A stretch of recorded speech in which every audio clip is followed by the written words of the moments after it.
দর্শক, কুষ্টিয়ায় সড়ক দুর্ঘটনায় সিএনজি চালিত অটোরিকশার ৫ যাত্রী নিহত হয়েছেন। এ বিষয়ে আরও খবর জানাতে আমাদের সাথে সরাসরি যুক্ত হয়েছেন সহকর্মী জহুরুল ইসলাম। এবং জহুরুলের কাছ থেকে জেনে নিতে চাইবে, জহুরুল, দুর্ঘটনাটি কিভাবে ঘটলো এবং যারা নিহত হয়েছেন তাদের নাম পরিচয় পাওয়া গেল কিনা?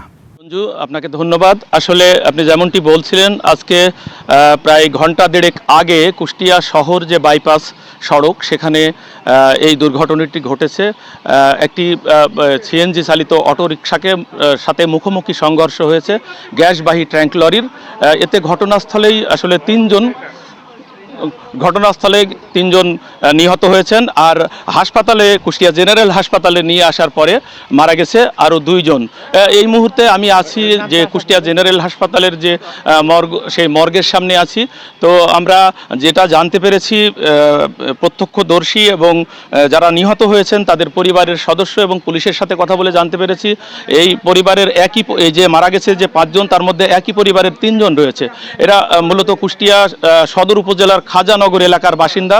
তারা রাজশাহীর বাঘা উপজেলার চকরাজাপুরে গিয়েছিলেন আত্মীয়ের বাড়িতে বেড়াতে। সেখান থেকে সিএনজি যোগে আজকে বাড়ি ফেরার পথে যখন তারা কুষ্টিয়া শহর বাইপাসের কুষ্টিয়া স্টোর তেল পাম্পের সামনে যখন তাদের সিএনজিটি আসে, ঠিক সেই মুহূর্তে উল্টো দিক থেকে আসা ট্যাঙ্ক লরি, গ্যাসবাহী ট্যাঙ্ক লরির সাথে তাদের মুখোমুখি সংঘর্ষ হয়।